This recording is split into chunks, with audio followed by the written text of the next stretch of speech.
नारद जी कहते हैं ऋषियों से कि हे ऋषियों, उन सनकादिकों से कि हे महाराज, जब नहीं मन भरा तीर्थ में तो चला गया घर में गृहस्थ के, और जैसे ही गृहस्थ के घर में गया तो वहां क्या देखता हूं, तरुणी प्रभुता गे है श्याल को बुद्धिदायक है। जरा समझिए, तरुणी मतलब क्या होता है? तरुणी का मतलब होता है जो नई विवाह हो करके बहू घर आई है, जो नई बहुरिया है, उसका नाम है तरुणी। वो क्या कहती है? प्रभुता गे है। वो जो नई बहुरिया आई है ना घर में, वो कहती है कि हे सासू, वो जो चाबी है ना तिजोरी वाली, वो हमको दो। हाँ, तुम्हारा रिटायरमेंट हो गया। कौन कहते हैं? नारद जी कहते हैं। नारद जी कहते हैं महाराज, वो गृहस्थ मैंने जाकर के देखा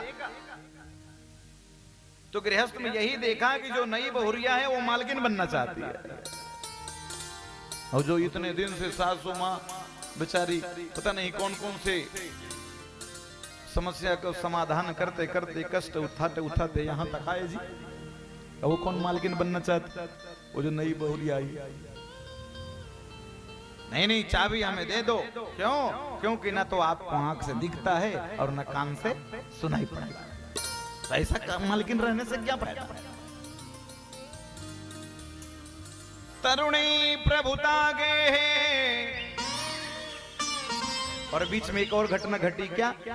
बोले जैसे ही वो मालकिन बनी, छोटी बहुरिया जो नई वाली आई है, वो नई बहुरिया जैसे ही मालकिन बनी जी, वो मालकिन बनते ही सबसे पहले अपने स्वामी जी के कान में डालती है, चुपचाप प्रेम से। कुछ काम बनाना होता है ना, बड़ा मीठा बोलते हैं। हाँ, उतना गुड़ भी मीठा नहीं होता जितना मीठा बोलते हैं। जब काम बनाना होता, हाँ सुन रहे हो? बोला हाँ बताओ। बोला ऐसा है कि आपके भैया जी को ये खोपड़ी है ना, ये काम नहीं करती।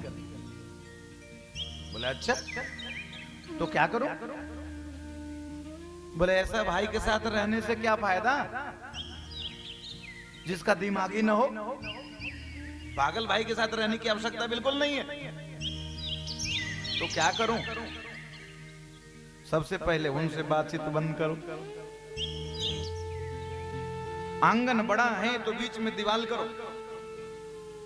आपके भैया हमारे की तरफ देखने न पाए, इधर देख नहीं पाए, ऐसा करो व्यवस्था।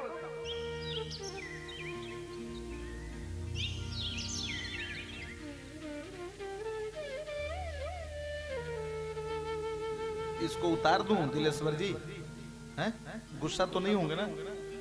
मैं तो डर के मारे पहना हूं। हाँ, कहीं गुस्सा हो जाएंगे, कल से कथा बंद हो जाएगी। नहीं, कथा नहीं करनी महाराज। उतार दूं? अब क्या होता है?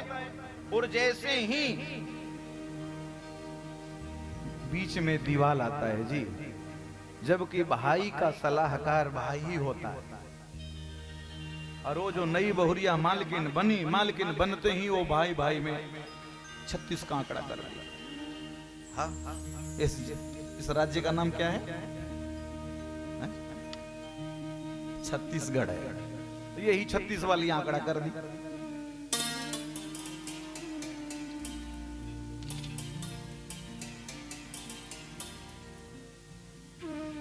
परंतु ऐसा नहीं है कि छत्तीसगढ़ में ऐसा ही है, बिल्कुल नहीं। छत्तीसगढ़ में 36 की आंकड़ा है जरूर, परंतु किसके बीच है?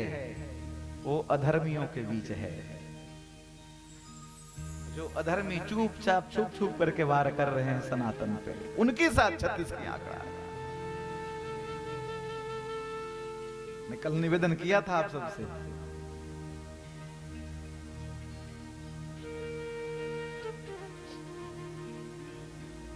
और जैसे ही भाई भाई में बातचीत बंद हुई जी, तो दूसरा शब्द है श्लोक का, मंत्र का। क्या? श्याल को बुद्धिदायक। जब भाई से भाई की बातचीत बंद है, अचानक कोई समस्या आया, और जैसी ही समस्या आई, समस्या आते ही और अपने बहुरिया से पूछता है बेचारा पति देव, अब बताओ क्या करूं? भाई तो बोलता नहीं है, तो हम क्या करें? हम किससे पूछने जाएं? इसमें विचार क्या लेने जाएं? सलाह तो लेना पड़ेगा ना, किससे ले? तब वो बहुरिया कहती है, आपके भैया तो बोलचाल बंद किए हैं, परंतु हमारे भैया तो ठीक ठाक हैं। इसलिए ऐसा करो, फोन मिलाओ, ये नंबर है, हमारे भैया को फोन करो।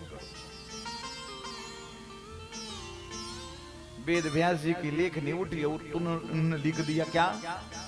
श्याल को बुद्धिदायक। जो श्रीमान साले जी है ना,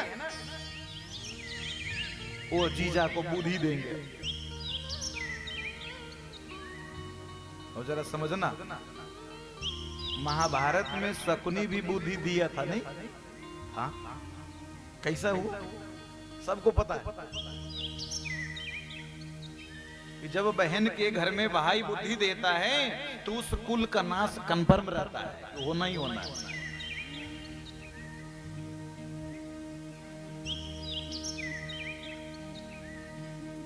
एक विदुर नीति है, विदुर जी के लिखे हुए, उसमें लिखा है कि ससुरारी में जमाई और बहन घर में भाई, अगर ये दोनों सलाहकार हो गए, वो दोनों कुल को भगवान ही बचा पाते हैं, और तो दोनों घर खत्म हो जाते हैं।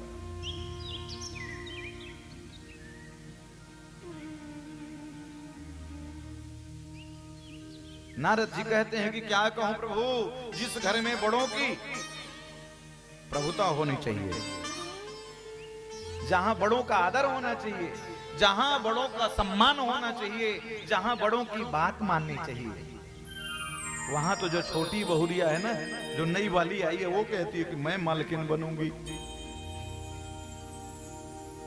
और वो ऐसा फूट घर में डलाती, महाराज क्या कहूं, वो घर घर में अपने अपने परिवार को फोड़ देती है, और धन्य है उसके घर के पुरुष वर्ग जी। और जैसे ही ऐसा होता है, तब क्या हुआ? श्याल को बुद्धिदायक।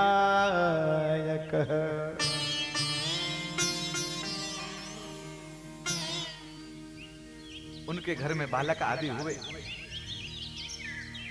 और जब बालिका हो गई तो कन्या विकृणयो लोभात। वैसे ही घरों में जैसे पशु बेचे जाते हैं, वैसे संतान को भी बेचने की परंपरा हो जाती है, वैसे ही घर में। और जब दोनों बूढ़े हो जाते हैं, ज्यादा उम्र वाले हो जाते हैं, तो दंपति नाम चकलकनम। फिर जब शरीर चलता नहीं है जी, तो एक कमरे में वो जो बहुरिया बूढ़ी हो गई वो बैठती है, और वो उनके पति देव जो बुढ़े हो गए वो बैठते हैं। दोनों एक दूसरे को घुर घुर को देखते हैं, तू गलती तो तू गलत, हाँ तुम्हारा ठीक नहीं है खोपड़ी, तो तुम्हारा खोपड़ी ठीक नहीं। अब दोनों लड़ते रहते हैं जी। दंपति नाम चकलकनम, केवल कलह करने वाले बच जाते हैं। नारद जी ने कहा कि मैं क्या बताऊं महाराज, जब ऐसा गृहस्थ में देखा, मैं और जाऊं गृहस्थ में? मैं बिल्कुल गृहस्थ में नहीं गया, मैं एक क्षण देरी नहीं किया, पुनः वृंदावन आया।